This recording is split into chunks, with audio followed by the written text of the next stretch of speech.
you both just brought something up, the amount of passionate people that are involved with it. And so I think about the organization itself and the history of it. It is a 501c3, so it's a nonprofit organization. So when I talk about revenue, there's not a board member that gets paid a penny for the minute of their service. And you look at the time, it's really made me think, over the years, as you go to all these conferences and you do all these things, realizing the amount of effort that goes in to plan a conference.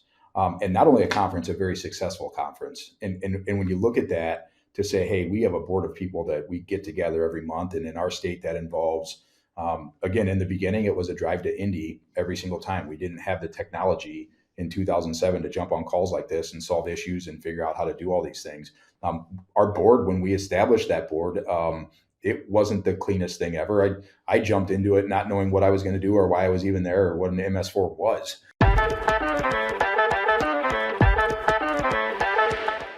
Hey there, welcome to the Stormwater World Podcast. Shout out to our parent company, Digital Stormwater. We're out there making an impact in stormwater one click at a time. We put more stormwater people in front of your stormwater products and services. How we get there is totally up to you. Some of the services that we offer are social media management, Google, LinkedIn, and Meta ads, SEO and content creation, website builds and updates, AI automations, consulting, and a lot more.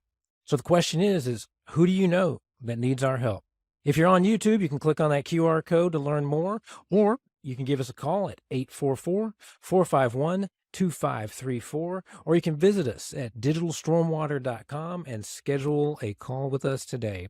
I'd like to thank everybody that's been listening to this podcast. We appreciate each and every one of you. Let's get back to the episode. All right, everybody, welcome back to another episode of the Stormwater World Podcast. With me today is Joe Moore and Amanda Vandenoever. We'll get to some intros here in just a second, but what we're going to talk about today is something near and dear to my heart. Is Indiana stormwater, specifically MS4 programs, and the conference that's going to be coming up here soon.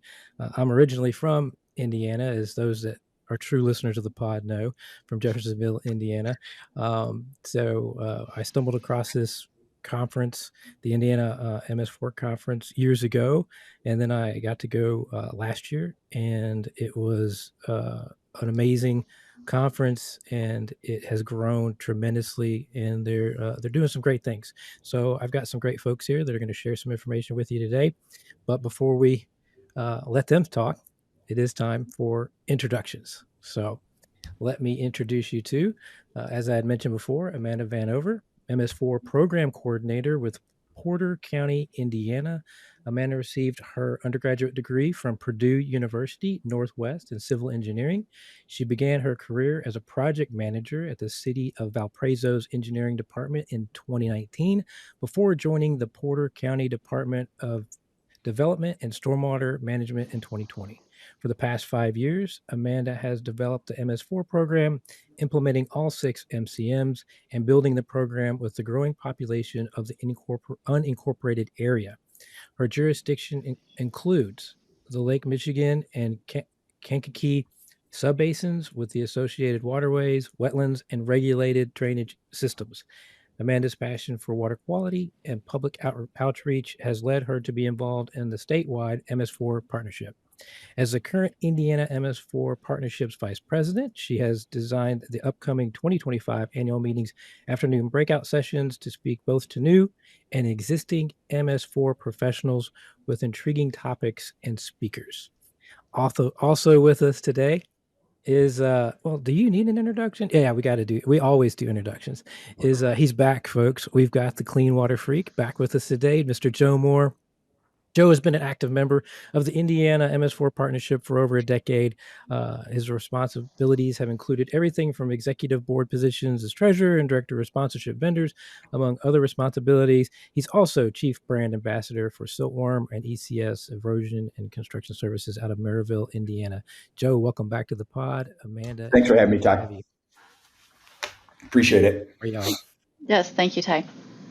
So let's get into it. Let's talk about some Indiana stormwater. Who wants to start first? You guys want to should we go around the horn a little bit and let's talk a little bit about how the conference came about. Some little bit of history first for everybody. Joe, you want to take that? Yeah. First of all, I'll start on a professional level and say that I've had the opportunity to work with Amanda over the years. She and her municipality are local to where my businesses are, and so we've gotten to know each other really through the partnership before anything else. And so both of us are volunteers on that particular board, and it ties directly with my world on the privatized side, as well as Amanda's world on the public side. So yeah, there's a real cool intersection here in terms of the partnership and being able to develop just simply relationships with people that are in the industry, trying to accomplish the same thing in terms of water quality. So that's a super fun fact, and I'm sure we'll dig deep into why we're doing what we're doing as the partnership and how we've evolved over the years. But on a professional level, I'll just say it's one of my most favorite things about the entire organization is the ability across the state to be able to problem solve with folks like Amanda, and the ability of the partnership to bring together private industry, the engineering world, and the public sector all together in the same place. And I think that the partnership itself in our state has been more successful than any other organization in doing those things. So Amanda, I appreciate working with you on both levels. I have really appreciated everything about the partnership, and I think my biggest learning experience has been able to work with people across the state. Having Joe locally has been really helpful when it comes to, like, I think I've had to reach out to him for standards on how to install his product because we were having issues on a construction site locally. And so there's been multiple times that he and I have had to communicate on our own personal jobs. But for the partnership in general, having both sides of that relationship, kind of like what Joe talked about with both the private and public and the education portion and the practicality, it's really helped solidify why we're doing what we're doing. And it helps to know that there are passionate people on both sides of the coin working towards the same end. Yeah, I think that's a good point. Something we didn't talk, pre-call is, and I didn't even think about it, that you, sir, are a contractor, and you, ma'am, are an MS4 regulating contractors. And so are going out Yeah. and inspecting the situation, and people coming together at these conferences to accomplish a common goal is the point. Right. And so I think that is fantastic, and we may need to dig into that a little further. I like that, especially if do we have any controversy? You ever find him for everything? You ever have to hammer him? No, hold that thought. We'll get into that later. But let's go back to the conference. Did you want to give a little history on the conference itself? I mean, it has drastically changed in the years that I've been in the industry. I know it Yeah, started in 2007, and like that's about as much as I know. I didn't get involved until 21 or 22, so I know Joe has more experience there. Got you. yeah. What I would say, Ty, like anything else I've ever been involved in, looking back to that starting point is almost fun because you go back in your head and you're like, man, I remember having an overhead projector that wouldn't work, or the audio visual, we're just trying to figure it out on the fly. And I remember not having any revenue at all because we were young and just trying to put this stuff together, all the way to fast forwarding today where we can walk into a conference and know that there's someone responsible for the stuff that I'm no good at, audio visual, is taken care of, and the presentations go off without issue, or just even the sheer amount of people that come there to learn. And I think Amanda, you both just brought something up, the amount of passionate people that are involved with it. And so I think about the organization itself and the history of it.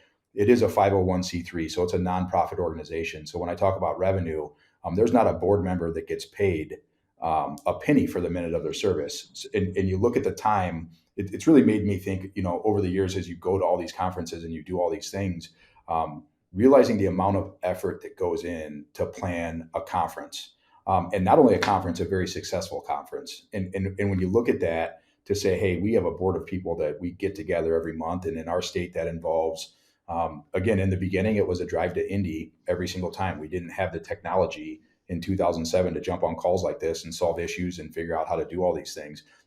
Our board, when we established that board, it wasn't the cleanest thing ever. I jumped into it not knowing what I was going to do or why I was even there or what an MS4 was. So you back up all those years and you say, how has this thing evolved?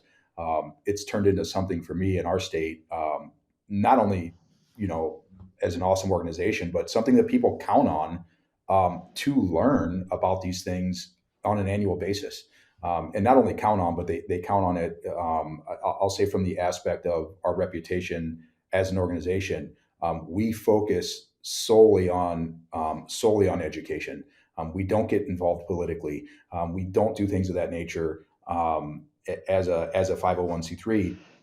But I guess where I'm going with all of that is the evolution over time. It's just so fun to look back and see where it was versus where it is now.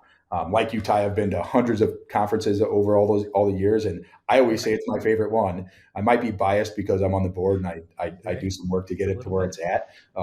I shouldn't say might be. I am biased, but awesome organization with passionate people, and it probably helps that it's in my home state and in my own backyard. But some neat things have happened there over the years. I think we're coming up on our 19th annual conference. And I can't tell you what year I started. I know it's way longer than 5 years. I know it's more than a decade. And my roles there have changed over the years as well. So pretty neat organization. Well, let's do some bullet points for our listeners real quick, if you guys don't mind. So the conference is like right around the corner, May 12th to the 13th. It's in Plainfield, Indiana. You can go to the partnership website to check it out at indianams4.org. Click on events and then the 2025 annual MS4 meeting. But would you guys want to hit? We're kind of dancing around it a little bit. You guys want to do kind of a bullet point? Maybe you guys both can take a minute and just say, okay, here's who this is for, because it's obviously not just for the MS4s, because Joe, you're there, so we're trying to get those conversations. We want our contractors there, but who else is it for? So we've got our MS4 staffs, we got our local contractors, hopefully, that are interested in being a part of this. Give me some more. Who should be at this conference, or who are these people going to see? So in conjunction with what Joe was talking about in the intro, we have consultant staff as well as MS4s that are involved in the board. And I would say that the majority of the attendees are consultants and MS4s that work on stormwater quality work, design for construction, stormwater management systems. And so we have public officials, sometimes elected officials that are new to the whole thing. They don't understand why we need to comply with these water quality standards. And so they're invited to come learn along with other people that may have been working in this field for 15, 20, 30 years, and they still get to, we have a requirement through the state of Indiana to make sure that we get enough education hours every year. So even if it's not brand new topics or these people are well seasoned, they're still attending to comply with the state. But I think our goal is to always have the best, newest topics to provide both the well-seasoned and the new MS4 coordinators or the new consultants that are fresh out of college that are maybe trying to learn everything that they're going to have to do in the future for clients like other MS4s. Yeah, and I think there was a point for us, even tight. We do so many of these things nationally where it's that exact group you talked about. It is the regulators, it's the engineering community, and it's the construction community. And what happens when all those things get combined into a conference, it goes heavy into construction. But when you look at it from the regulatory standpoint, in most states, including our state of Indiana, there's 6 MCMs, including public education and outreach, and you get down to MCM-5 and just have construction. And what this conference really does for MS4s is separates that out. So yeah, of course we talk about construction, but we talk about it's a massive information share for MS4s, where we're having success with certain programs, where we're seeing failures, when the permit updates every 5 years, we're seeing that permit in the draft language typically before it hits public comments. We're able to say back to IDEM, hey, we're seeing these things, and make some comments there. So the relationship with both IDEM and INDOT is also big for the organization in those terms. But the point that I think Amanda just made is we are very light on having constructors or the construction community at this particular conference. And what we've seen in the state of Indiana, I think, work really well in those terms is regionally we have contractor trainings. And so I don't know what happened there. That was pretty cool. I don't either. That was cool. Do it again. Those weren't real. Ty, you've learned some new things, I I think like these things, these platforms now. I'm sorry for all those folks that are listening to this. We've got, you're gonna have to go to YouTube, go to minute whatever it is, and look for some balloons flying across Joe's screen. I don't know. I didn't touch anything. That was fun. I think they were real. Go ahead. Sorry. But my point there was that it is such a good educational event for the MS4 community and the consultants. And we focus really on all of those MCMs. When we look at our agenda and say, hey, what's important? And Amanda has taken that up this year in terms of really driving the meat and the potatoes on what's on the agenda. Sometimes in conferences, when we go to them, they can get very cloudy in terms of servicing just construction when there's so much more to MS4 than construction. And so our conference has really, we've done a good job in sharing the construction things, but really focusing on all of the MCMs, and then focusing on the consultants and the MS4s being able to get that information. Yeah, I think that's a great segue because I wanted to get into the educational tracks. I think a lot of times, especially on the regional conferences such as this, people are always interested in whether or not the regulatory bodies are going to be there. And you guys have already mentioned that a little bit, but I can see just looking at the agenda, it looks like IDEM is going to be given a permit update. So all you folks listening to that, that's a great opportunity. I always think that, when you can get them in the room and hopefully maybe even get a chance for some Q&A, then you shouldn't, should not pass that opportunity up. But Amanda, do you want to touch on and talk about some of the educational track in general, or just touch on anything that you think that the listeners might want to know about in order to make a decision and come Yeah. to Plainfield? So we started the year, we try to always start with an inspiration of what do we want to try to base everything on? Because we already know we're going to talk about the MCMs, but how do we want to angle it? And one of our board members, Reggie Corthals, she's had lots of experience with stormwater in Indiana. She found this EPA Stormwater Never Travels Alone, like it's a flyer. It has different ideas for how to get education to people. And the idea is that stormwater, as it's traveling, it's going to pick up everything along the way. So we're really trying to reduce those pollutants. So trying to get that bigger picture, promote practices in stormwater and invest in our community, we're trying to get bigger picture and then also get maybe case studies on what local municipalities have been able to do, whether they have a non-traditional MS4 or maybe they have certain political with different administration changes, sometimes what their administration wants to focus on changes. And so we cater to different groups depending on those different challenges. So in the morning, we have kind of a more general for everybody is in the same room. We're talking about investing in your community with green infrastructure and post-construction. We also have Luke Owen talking about the NPDES Institute and about stormwater effects across the United States, bigger picture. And we also have the Ohio River Basin organization, or SENCO, and ORBA coming to talk about their Ohio River Basin, which covers, I believe, 8 states. So that's, huge big picture of what Indiana contributes to when our stormwater runoff reaches the Ohio River eventually. And so the morning really keys in on those type of big picture topics. And then in the afternoon, we get into outfall mapping with illicit discharges. And we have Ohio River, again, talking about their specific water quality programs. And I don't actually know about them yet, so I'm really excited. I hope I get to have time during that moment to go attend.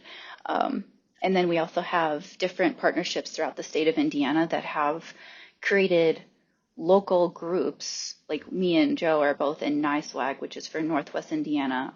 It's the Stormwater Advisory Group. And so we have 3 counties that are all pretty active in putting on educational stuff. And so there's different partnerships around Indiana that'll be highlighted then. And then we're ending with construction sites with Joe and a drone pilot. And then we have our social media policy and web presence. The state MS4 coordinator has really pushed us to start getting our education on websites because that's where people want to Google and find things out. And so I run a Facebook page for Porter County Stormwater, and we're going to look and see what are people doing and then how do you deal with challenges, because a lot of times you get negative comments, which I'm sure you might have experienced some with your social media outreach. And so touching on pretty much anything and everything, how do you keep your program on track, and then trying to offer new ideas or things that people may have not heard of for the It looks like afternoon. it sounds like it's a packed day. It is very Looks like you packed. guys are also, yeah. Hi, one of the things quickly that Amanda, you had asked me the question about the evolution of the organization. Yeah. Amanda just kind of struck a chord when she was going through this year's agenda and the things we're talking about. And again, I think back to last year's conference or this year's conference. What's happened in time is we are really starting to grab a hold of what's working on a national level and what's not. And we're tying that into our state. So the evolution of this conference, it did not used to be that kind of content. We would talk about really whatever we could grab stormwater wise in the beginning, and it was really relevant to the folks that were there. But when you talk about bringing in national leaders like Luke Owen to be able to say, hey, look, this is how this is working. Corey Rayburn last year, Amanda, was phenomenal with our group of MS4s to be able to Mm-hmm. say, there are some other places that are doing some other things that are having a lot of success. For us to get purview outside of our area, this year I'm as equally excited with the group from Ohio. That is a lot of our state's watershed goes into that river, and so to be able to intersect with those folks now and accomplish the things we are as a MS4 community, I think is really one of our biggest success stories as an organization. The fact that purview is happening and those conversations and connections are getting brought into our state, because we don't have to rewrite the script on how it's being done. We have to figure out where it's being done well and replicate those things or share our success stories. So I think that's a great point, Amanda. And that, again, looking through our agenda and what we're doing, particularly in the last couple of years with that, is a pretty cool Yeah, feather cap. I think that's pretty with the powerful too, because as somebody that's crisscrossed the country, I think there's a lot of places that tend to, you know, whether it's consciously or subconsciously they stay in their box a little bit. And they're like, oh no, but you don't understand. You don't understand that our dirt is different than your dirt. Our you just don't understand. And they just kind of have these like little bit of blinders on, right? So kudos to you all for being able to reach out. And even though, every geographic region does have its differences, try taking those differences and saying, okay, but how can we apply these other ways to what we've got going on here in Indiana, and then how can we show you guys what we've been doing with our very special dirt and right. water, right? And how we're trying to keep them apart. I also see on here that you guys are offering some CEUs and some PDUs. Do one of you guys want to touch on that real quick, or? I know that we have a minimum of 50 minutes for each of the sessions to make sure that everybody leaves with, I believe, 7 hours worth of content, 7 hours worth of educational credits. And so once the conference is over, we send out a survey, and then after the survey is answered, we send out the form for your hours. I know that one of the people on the board is a little bit more, I mean, she's very much more attuned with exactly the ins and outs, but I know we got approved for wastewater. And the last I heard last week at our meeting, we were still waiting on our water quality certification. So I'm not sure if we got that yet, but we do have our wastewater, and that's something that's offered every year for attendees. Yeah, it looks like you guys are also applying and may have obtained to be accepted by EnviroCert. So anybody that's trying to keep up Yes, or that's CPESC it. or SESWE. Mm-hmm. Yeah, those PDUs, that part of it. Okay, I got you. Well, cool. Yep. Well, people are always interested in trying to obtain that. So that information is out there as well. Joe, Amanda, either one of you, both of you, what are your thoughts? Where's the organization headed? We've kind of talked. I mean, it's definitely on a great trajectory. What do you guys? Where do you guys see the future? I think one of the biggest benefits is that the board continues to hire people who work on the ground. They're involved. The board members are many times MS4s themselves who are experiencing the struggles and can understand what kind of information the attendees need and want to hear.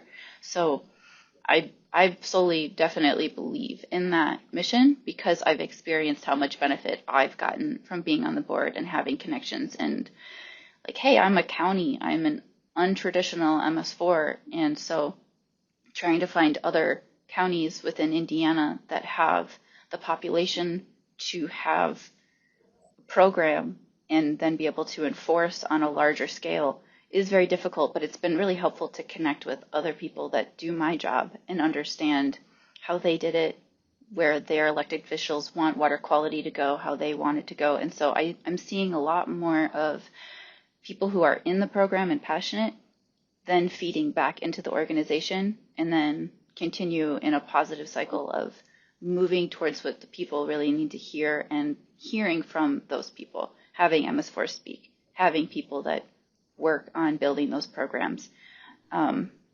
Besides that, I know that we have worked with other organizations throughout the state to provide like a funding mechanism for if they have a need. I know that we've done that. Joe, do you remember the name of the one that's happening in October? The one that we talked about? There is a Great Lakes Conference, I believe, Yeah. coming to Northwest Indiana, and that organization for Indiana specifically, the Coastal Program, perhaps. I'm sorry, I don't have that off the tip of my tongue here, but we are helping with some of their organizational prep to host this meeting. And so I know we've also done that for NISWAG locally. We've done it for different trainings that Luke Owen does. And so we try to assist different communities throughout the state in their education on local levels. So it's not even about the main meeting. It's where can we extend our resources to help other MS4 communities in the state. And that I think has been crucial growth with our board because we could just stop and say, hey, we're going to have this one conference every year and we're going to accomplish these things at that conference. And over the years, what's happened is because our core truly is education and educating stormwater. We've been able to, as a partnership, act as a true partner for many organizations. And again, if you back that up and say, how has that evolved over the years? 15 years ago, that wasn't an option for us as an organization for a lot of reasons. You could go back to amount of people that volunteered on the board or people that were on the board that were in the right seat rowing in the right direction. I feel like we have a board now with the right people rowing in the right direction, where people have responsibilities and they're using their time very efficiently. And I think it's hard when you get into a board position and it's a volunteered position. Everyone on that board has their real day-to-day job. And so to divide that time out and to be able to be efficient with that time to grow those partnerships for stormwater is really where I see the board doing some of its greatest work, big picture in the future, through evolution of the board. And so that's exciting for me. That's super exciting to be able to look at those programs like the coastal program that Amanda's talking about, or helping an organization who hasn't done a contractor training successfully to say, hey, we know you don't have a funding mechanism. We can help you on that side of it, or whatever it is in the name of stormwater education. And so for me, that evolution is pretty exciting because it seems to be going in the right direction. I did find the name of that. It's the Great Lakes Beach Association Conference, and it's in October the 16th through, or I guess that was previous, but it's in October. And then, like you had mentioned too, as we kind of wrap things up, I'm excited about the conference because you said, the evolution of everything. So we'll be there again this year. And you guys have evolved to the point where you can bring in partial MCs slash slightly used stormwater podcasters to come in and help out and stir up the crowd and talk to the vendors and get the word out even further on the different social media platforms. So I'm excited to be there and be actual a part of the conference versus just hanging out. So thanks for that to both of you for allowing us to come out there and be a part of your conference. So we're looking forward to doing that. Any Man, Ty, you know this without me saying it, but you're a staple in the industry, and the opportunity for our vendors to have that opportunity to be shared in the way that you do it is awesome. And so again, talking about that evolution, man, you hit the nail on the head. That's great for everyone involved, and our board is super excited that you're going to be there. Hey, last question. How many people are we expecting this year? Because I mean, I know it's growing. So you got some numbers, you got some current numbers? You, you comfortable if I say 400, Amanda? I think Nice. we're well on our way there. We definitely have over 300 so far. Yeah, we see pretty consistent growth, and one of the great things is the percentage of MS4s in the state of Indiana. We typically capture over 90%. Which is crazy. That's an awesome amount. I did not know that. Any final thoughts, you guys? I'm really excited. You know, like I said, everybody again, May 12th and the 13th, Plainfield, Indiana, the 2025 Indiana MS4 annual meeting. Go to indianams4.org to find out all the details. Final thoughts, Amanda. Um, Let's see if I'm we can excited. I actually know look on up. Monday we have IDEM. They have a workshop and they're excited to talk about construction, and that whole day will be on construction inspections. So that'll be good if you need to learn about that or want to hear their latest and greatest inspections. I would say go to the workshop. And then the 13th is the annual meeting that has more about the agenda that we were talking about earlier. So 2 days. The workshop is specifically IDEM running the show. Oh, nice. Yeah, we didn't touch on that. That's great. Yeah. So the workshop on the first day by IDEM, and then the actual conference itself, slash annual meeting, I guess, as it's named, on the 13th. Fantastic. Joe, any final thoughts as we wrap up? Yeah. Again, one of my favorites of the year that we attend, and so for vendors that are looking to share great information and technology, I think this is as good as a platform gets. We spend a lot of our time and effort on making sure that MS4s and consultants are able to spend time with vendors that are there.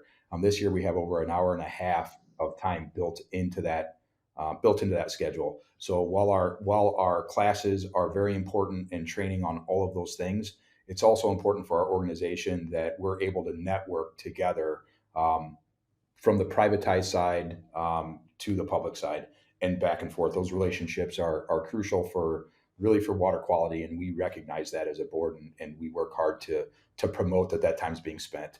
So often you might go to a conference as someone who supports it or as a vendor, and you have very limited interaction because the schedule is built in a manner where you go from training to training to training to training. Not the case here. We keep it interactive in terms of especially in terms of networking and people being able to spend time with the vendors that are there. Putting that hat on my head as a vendor that supports these things, this conference is really good at doing those things as well. So, looking forward to another year and continuing to watch the board evolve and the outreach at the state of Indiana evolve. Yeah. Yeah, for water I, th- quality.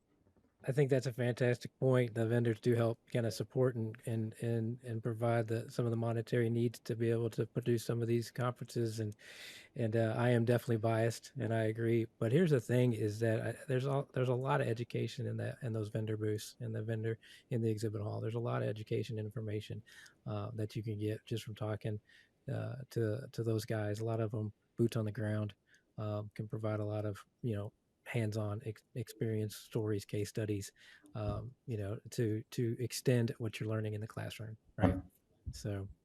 Amanda, Joe, I appreciate y'all taking the time. I'm excited to be at the conference. I can't wait to see you guys in a couple of weeks. And with that, that's the pod. Thanks so much. Ty, thank Thank you. you, Ty. Thank you.